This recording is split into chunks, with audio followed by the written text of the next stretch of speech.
Ahora tres mujeres se unen para abordar los temas políticos y jurídicos más candentes. Con frontalidad, rigor y argumentos en A Primera Hora. A Primera Hora. Ellas hablan de política, tostando granizo.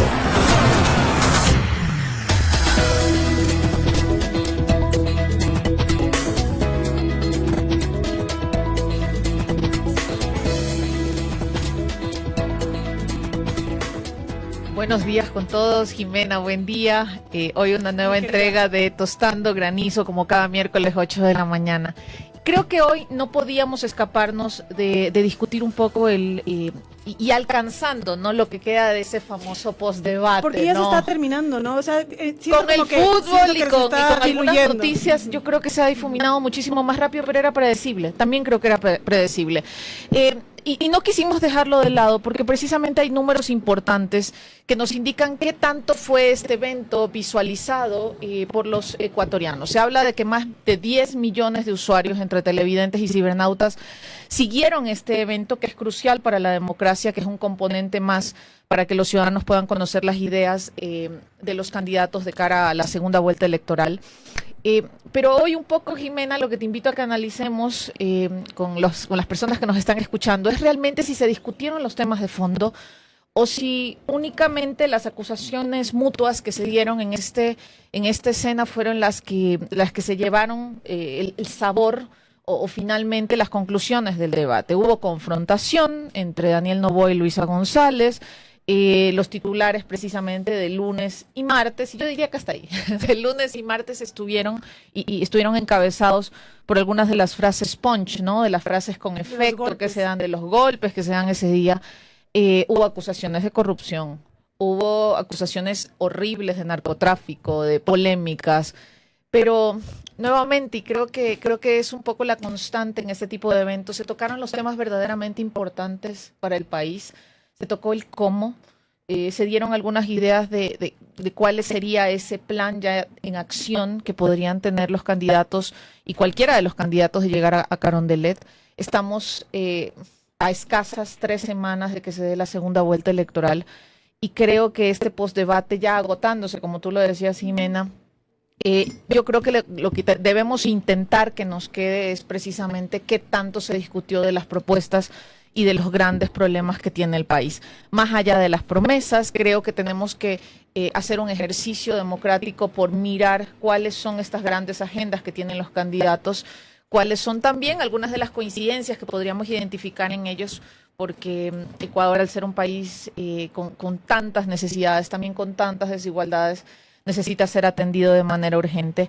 Así que creo que lo dejo ahí, Jimena. ¿Los candidatos abordaron los temas verdaderamente importantes para el país o se dedicaron a darse golpes de efecto? A ver, en efecto, bienvenidos a Tostando Granizo.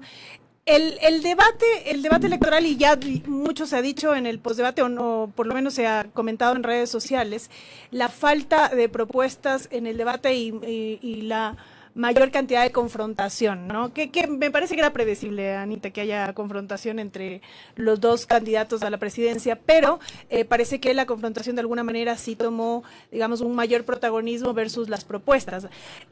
A ver, escuchándolo, digamos, a detalle al debate, sí que hubieron algunas propuestas respecto de ambos candidatos, respecto de los temas que tienen mayor o que ocupan la mayor parte de preocupación de los ecuatorianos, que son básicamente el tema de la seguridad, que es el que ocupa el sitial principal, luego evidentemente economía, que está relacionada con empleo, educación. A mí me gusta mucho que hubo, digamos, una pregunta relacionada con educación, porque es realmente una de los nudos críticos que tenemos en el país. La educación, digamos, es un problema estructural, así como se ha manejado la educación, es un problema estructural y es la base del resto de problemas, ¿no? Pero también se abordó el tema de la criminalidad y el tema de la gobernabilidad. Algunas propuestas hubieron, Anita, pero tiene razón, el cómo ninguno, ni Luisa Noboa, ni Luisa González, ni Daniel Noboa establecieron cómo iban a generar estas propuestas, ¿no es cierto?, de cara a, por ejemplo, establecer el tema de un mayor ingreso de los jóvenes a la educación. Tú que manejas bastante educación, sabrás lo difícil que es para el país, el tema del acceso real y del acceso pleno a la educación. Luisa le cuestionó mucho a Daniel Noboa, por ejemplo, el hecho de que, y eso creo que es interesante, uno de los cuestionamientos reiterados de Luisa a Daniel Noboa fue, oiga, usted prometió hace 15 meses esto de acá que no se ha cumplido, ¿no? Yo tengo una observación, ahorita que nombres esto de Luisa González. Luisa González se enfocó más cuando intervino en el eje de educación, en educación inicial, en infraestructura y refiriéndonos a educación general, a escuelas, ¿no? No se refirió, me parece no haber escuchado ninguna propuesta clara de Luisa González respecto a educación superior. Sí, no. Ella no hizo ninguna. Y por el contrario, Daniel Noboa habló de las becas, únicamente habló, del plato fuerte que ahora mismo se está dando en el gobierno, que es el tema del número de becas para el ingreso a la educación superior, pero no habló del tema de educación inicial, ni de bachillerato, ni de todas estas falencias que evidentemente hay en todo el sistema de educación general. Correcto, es decir, que cada candidato, a ver, hay que tener claro algo, los candidatos van con un guión al debate, que después van a tener que irlo moldeando de conformidad como el debate se desarrolla. ¿Por qué no desclasifican ese guión? No saben cuánto daría yo por ver cuál era el guión que tenía cada uno de esos candidatos y cuáles eran los objetivos que se plantearon previo al debate. O sea, ¿qué querían posicionar? ¿Qué querían ellos decir? Exacto. ¿Dijeron o no dijeron? Que un poco se deja entrever, ¿no?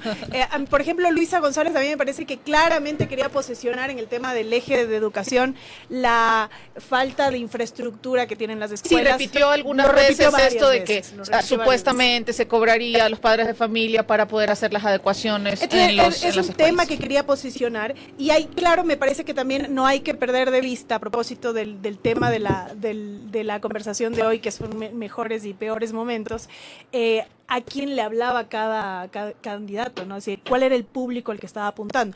Yo he escuchado mucho que el público, de hecho lo escuché en una entrevista anterior, que el público al que apuntaban los candidatos era su propia base. Yo creo eso. Yo discrepo, porque a mí me parece que Luisa, por ejemplo, en el momento en que no se concentra en Aquí hay contrapuntos en Tostando Granizo, como ustedes podrán darse que no en todo coincidimos. Que cada vez que ella establecía, digamos, su narrativa, no establecía su narrativa en función de lo que había hecho el correísmo, ¿no es cierto? Que es algo que en el debate anterior... ¿Te parece que no? No, pero ella muchas veces ha hablado de mi gobierno y a mí me parece que un poco se enredó. Muchas no, más bien fueron pocas. Más bien en lo que yo creo que se concentró mucho es en decir, usted, Daniel Noboa, miente. Que es, de hecho, la frase que intentó posicionar, que no lo logró, pero la frase que intentó posicionar. Entonces me parece que a mí, desde mi perspectiva, a quien ella hablaba, en realidad, es a este electorado de Daniel Noboa que puede estar desencantado, ¿no? Por eso es que le decía, oigan, les está mintiendo. No estaba hablando a su electorado, me parece a mí, ¿no? Yo creo que sí. Yo en cambio, en eso pienso que cada uno de los candidatos, con cada intervención, lo que hicieron fue únicamente no salirse, pintar dentro de los bordes. Me gusta a mí esa analogía, no salirse ni un poquito y únicamente ratificar o intentar no perder nada. Yo creo que se fueron por lo seguro y hablaron directamente a su electorado. Supongo que es tan difícil ese otro tanto o esa diferencia que queda en el espectro de votos que era muy difícil aventurarse. También tengo una observación. Y es que en ninguno de los ejes, y por favor si se me pasó me pueden decir, o también nos pueden escribir, pero en ninguno de los ejes se trató en el tema del sector indígena.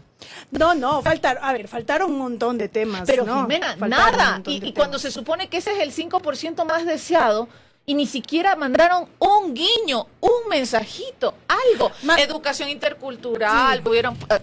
Pudieron haber hablado en el eje de seguridad social, pudieron haber hablado en el eje inclusive en el eje de seguridad, qué sé yo, en el eje de gobernabilidad. A ver, que Daniel Noboa sí habló acerca del pago a los profesores de zonas rurales, me parece, ¿no? Que por ahí podría estar un poco relacionado con el tema, por lo menos de la ruralidad, pero en efecto no hubo ninguna referencia. A quien me parece que le hicieron un guiño, o por lo menos intentaron hacerle guiños de lado y lado, fue a las Fuerzas Armadas, cuando hablaban de criminalidad y de seguridad. Entonces, si ustedes revisan el debate, Luisa González le insiste a Daniel Noboa que les humilla a las Fuerzas Armadas, ¿no? Y Daniel Noboa intenta como retomar esto y diciendo yo no humillo, es más, les voy a dar un bono. Entonces me parece un golpe, ¿no? que hubieron guiños también hacia un grupo que es súper importante para tener claro si vas a tener un apoyo o no en el momento de tener poder.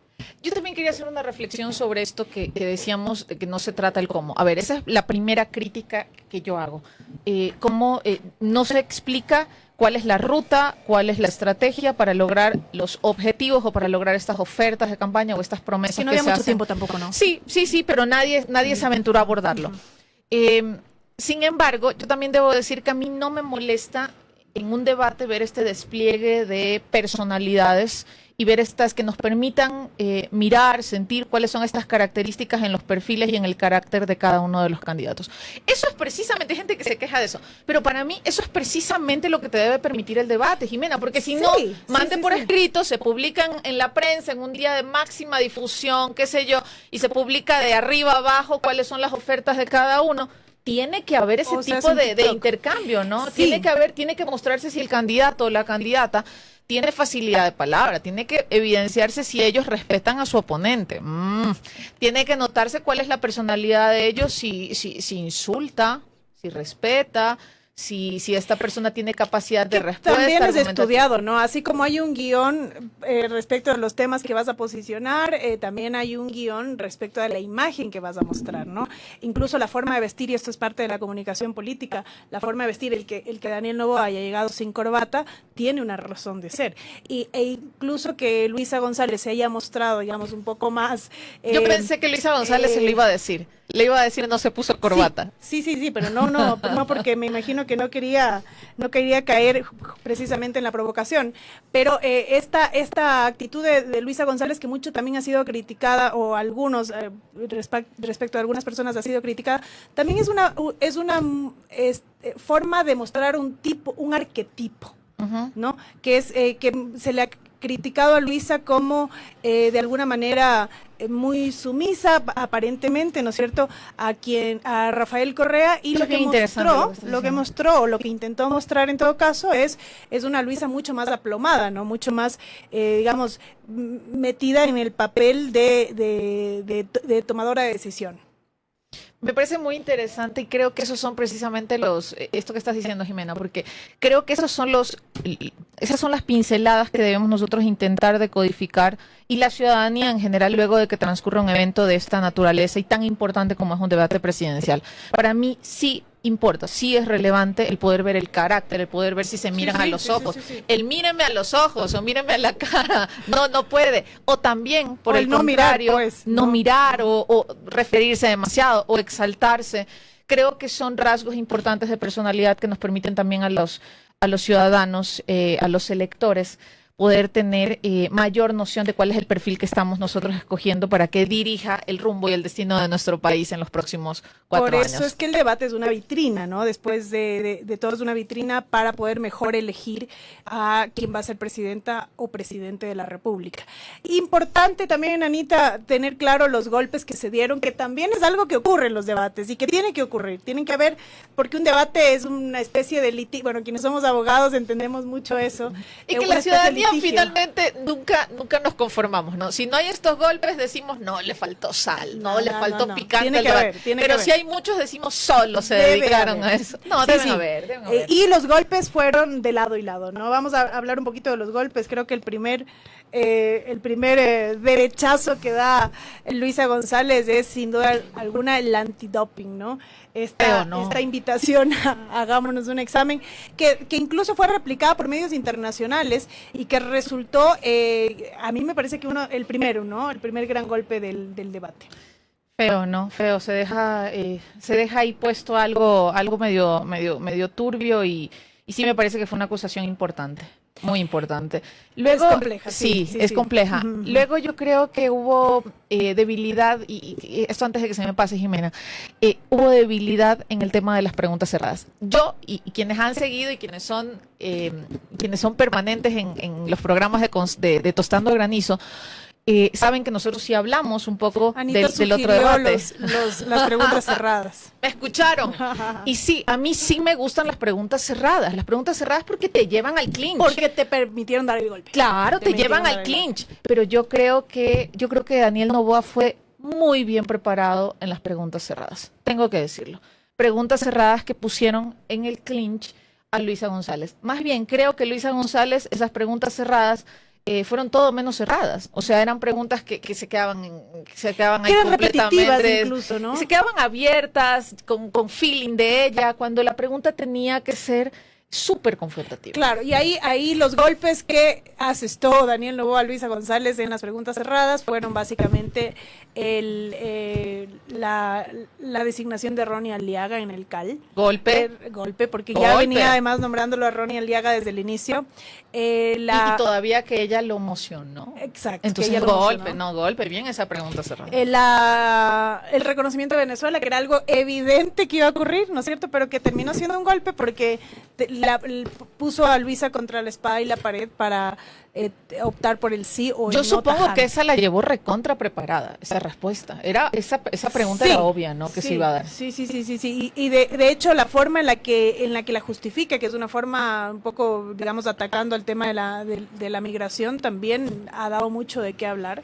Entonces, era muy difícil salir de esa pregunta. Era evidente, pero era súper complicado. Sabes que a mí me hubiera gustado, y bueno, también dejo otra sugerencia para el siguiente comité de debates, que parece que sí sintoniza Tostando Granizo y toma de aquí las ideas para poder armar su estrategia. Yo quisiera, por ejemplo, que el comité de debates incluya preguntas, y me hubiera gustado que en las preguntas cerradas se la haga a cada uno de los candidatos sobre cuál es la ideología. Ay, esa era una pregunta extraordinaria. Jimena Ron, ¿usted se considera una candidata de ideología de derecha? ¿Sí o no? Y tenías que contestar y tenías que decir no. Claro, sí. Ahora que una pregunta así hubiese derivado, yo presumo, en una respuesta de los dos, diciendo que son centro-izquierda, y cosa que a mí técnicamente me parece irreal. Pero en todo caso... ¿Te parece que hubieran dicho eso? Porque eso fue lo que dijo Daniel Noboa desde el inicio, ¿no? O sea, pero eso al inicio. Él se posiciona al inicio de su candidatura. Imagínate, Luisa, él dice que es de izquierda y no es cierto. Imagínate ella tener que decir que es de centro. Incomodísima Luisa también, decir que es de centro izquierda también me parece un poco complicado. Esta es una donación de una pregunta buena de Tostando Granizo, así que la puede tomar la ciudadanía. Golpes, seguimos hablando de los golpes. Me parece que Luisa salió bien parada del golpe de Glass, que también era un golpe evidente. Salió muy bien parada. De hecho, su respuesta a mí me gustó muchísimo. Fue una respuesta de no, porque voy a hacer lo que dice la ley. O sea, pero sí es una respuesta, un chance resbalosa, ¿no? Porque se dice, ¿va usted a sacarlo? ¿Cuál fue la pregunta exacta? A darle el salvoconducto. Y dijo, no, pero voy a hacer cumplir la ley. Que es verdad, es verdad. A ver, por si acaso, yo tengo que, antes de decir si voy a dar o no voy a dar el salvoconducto, tengo que analizar lo que dice la Constitución y la ley. A mí esa respuesta me gustó mucho. Sí. Golpes a Daniel Noboa del otro lado. En estructura bien armada. En estructura bien armada, bien pensada. Del otro lado. Lo de la pregunta del pago del SRI. Ese fue el golpe más grande. La única pregunta cerrada que me parece que hizo Luisa González, bien estructurado. Sí, no, pero hubo otra también, porque le pregunta, ¿usted es accionista, propietario o sus familiares, o es familiar de los propietarios de Noboa Trading, que está relacionado con temas de narcotráfico? Bueno, esa pregunta no, cerrada. Dijo no porque él no era accionista. Dijo, sí, yo dije que mis familiares son dueños. ¿Estás segura? Él contesta eso. Él dice, yo no soy el dueño, pero yo sí dije que mis familiares son dueños. Sí, correcto. Entonces, de alguna manera, acepta la relación con Noboa Trading, que me parece que es un creo golpe. que dijo, yo no formo parte, pero mis familiares sí. Creo que así fue un poco la respuesta. Creo que se dan algunos golpes, pero el postdebate está durando poco, ¿no? Está difuminándose y lo que nos queda ahora a los ciudadanos, una vez que ya el pitazo de campaña se ha dado y que ahora sí se supone los candidatos van a estar en territorio, y aquí una nota al pie, no sabemos qué va a hacer el candidato Daniel Noboa respecto al permiso o a la licencia que tiene que solicitar en los próximos días. Pero creo que la responsabilidad ahí sí en los votantes recae en estar muy atentos a cuáles son estas agendas que se han presentado. A mí me gustaría en este punto ya avanzado, previo a la segunda vuelta, que se transparente un poco los equipos de trabajo de lado y lado. Un poco también sería bueno que el presidente Noboa confirme y ratifique y diga, bueno, si llego a Carondelet, si gano el 13 de abril, todo mi equipo que ustedes ya conocen se va conmigo. Y lo propio Luisa González debería transparentar y decir, bueno, estos son los hombres y mujeres que a mí me acompañan y con los cuales propongo construir el país o llevar a cabo la agenda de gobierno que estoy presentando en este momento. Para mí, el saber eso sería vital, quiénes acompañan a los candidatos, a quienes quieren gobernar desde Carondelet, es fundamental, porque la persona sola no hace nada, es su equipo. Luisa González me parece que hizo una afirmación, ya estoy confundida si fue en el debate o también si fue en la entrevista larga, exhaustiva que dio ante el Amazonas al día siguiente, y que fue, yo digo bastante larga porque fueron tema por tema, Jimena. Fue una continuación del... Fue casi que una continuación y ella expresó algunas cosas y habló precisamente de que en su gobierno estarían, y voy a tratar de ser precisa, pero que en su gobierno van a estar representados distintos sectores indistintamente de la bandera política que tengan.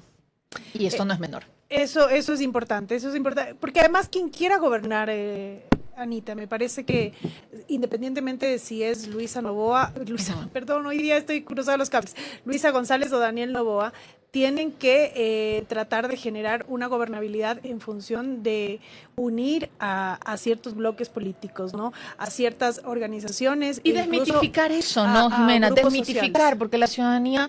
Y yo lo entiendo ese sentimiento porque hemos venido en las últimas 3 décadas, 4 décadas de inestabilidad, de abusos, de corrupción. De polarización. Entonces hay una falta de confianza pública, que es algo que yo siempre señalo, natural, justificada por parte de la ciudadanía. Pero hay que desmitificar lo que tú estás narrando ahora, que es la posibilidad de que se den acuerdos y la posibilidad de que participen cualquiera que sea el ganador en esa gobernabilidad, ¿no? Que existan, y la palabra pacto, que sí, que yo sé que da un poco de urticaria, pero la palabra pacto, bueno, ya, pacto, entendimiento, negociación, mesa de trabajo, en la cual se puedan llegar, sí, claro, que se puedan llegar a mínimos. Un pacto no es malo, ¿no? A propósito de alianza, tenemos que ver cuáles son los objetivos en los que coincidimos. A propósito de esto que señalas, por ejemplo, el permitir la gobernabilidad en alguna medida con los movimientos indígenas, me parece que es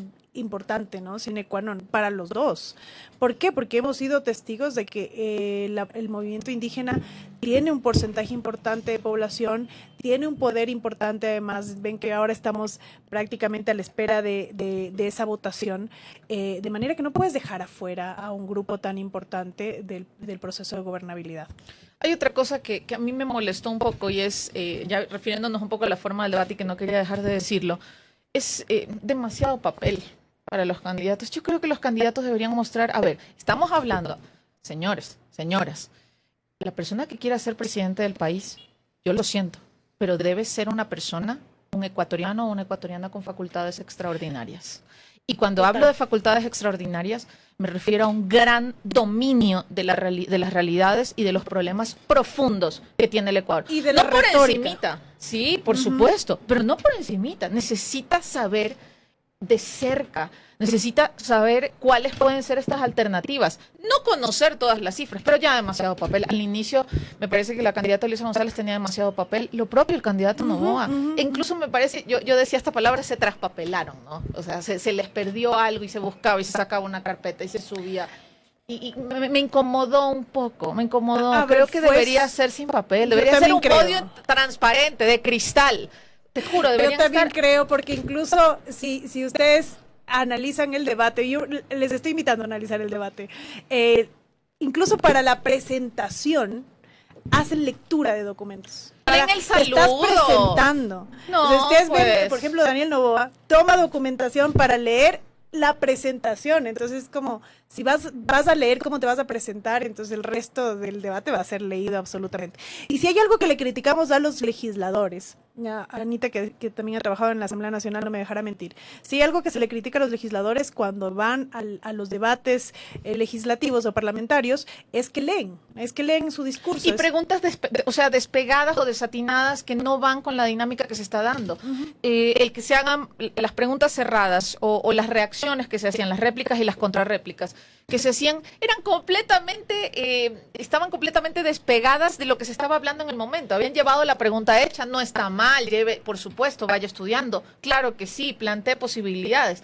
Pero hay que adaptarlas conforme se va dando el debate en ese momento. Entonces se preguntaban cosas que no tenían nada que ver con lo que se estaba hablando antes de eso. Entonces se nota a mí me gusta la naturalidad en el debate. Creo que es una oportunidad que se le da al ciudadano de poder mirar en esa vitrina, la que tú dijiste, Jimena Ron, cuál es el perfil por el que yo puedo votar este 13 de abril del 2025. ¿Quién va a ser el mejor candidato que nos pueda representar? Claro, los abogados manejamos un poco, los litigantes por lo menos un poco mejor el tema de preguntas y repreguntas que en las audiencias generalmente ocurren, pero en efecto la preparación era vital. Me parece que también hubo una falta de preparación por parte de los candidatos, no solamente para dar golpes, sino también para mostrar. A ratos sentía que no manejaban bien el formato del debate. Y el que conoce, la pregunta cerrada y el que conoce el formato tiene una ventaja competitiva en cualquier escenario, en un deporte, en un encuentro, en un debate, por supuesto, conozca el formato. Vamos a cerrar el tema del postdebate, así como se irá cerrando paulatinamente en las redes sociales y en los medios de comunicación, porque ya empieza la campaña electoral y tendremos que hablar de cosas nuevas. Pero hoy, en Tostando Granizo, vamos a hablar del granizo quemado. Y este granizo quemado, Jimena, para mí es muy triste. Ayer Petroecuador reconoció oficialmente, luego de que se hiciera público un informe interno que revele el derrame que se dio en Esmeraldas, y se señala cerca de 25.117 barriles, cifra que supera muchísimo la cifra inicial de 3.800 barriles que se había dicho en un primer momento por parte de las autoridades. Inclusive se habla y se dice que podría haber existido una demora que agravó la crisis, extendiendo la contaminación de los ríos y los manglares en Esmeraldas. Creo que este puede ser el granizo quemado de la semana, la confirmación de una cifra que debe alarmarnos, que debe sensibilizarnos a todos como país, porque Esmeraldas, una provincia maravillosa, hermosa, pero también llena de necesidades, hoy día enfrenta un desastre ambiental que tomará décadas, y con trabajo efectivo, décadas, solucionar o revertir. Décadas en el mejor de los casos, ¿no? Si es que realmente se puede revertir algo, una contaminación en la naturaleza, que es prácticamente imposible de descontaminar suelos y agua de forma absoluta. Así que sí, es un granizo quemado triste, y además, para ya cerrar, un tema que faltó en el debate, justamente el tema medioambiental que tanto sufrimos. Muchísimas gracias por escucharnos una vez más. Nos vemos el siguiente miércoles. Jimena Ron se despide de ustedes. Se despide Ana Changuín. Nos vemos el próximo miércoles. Chao, chao.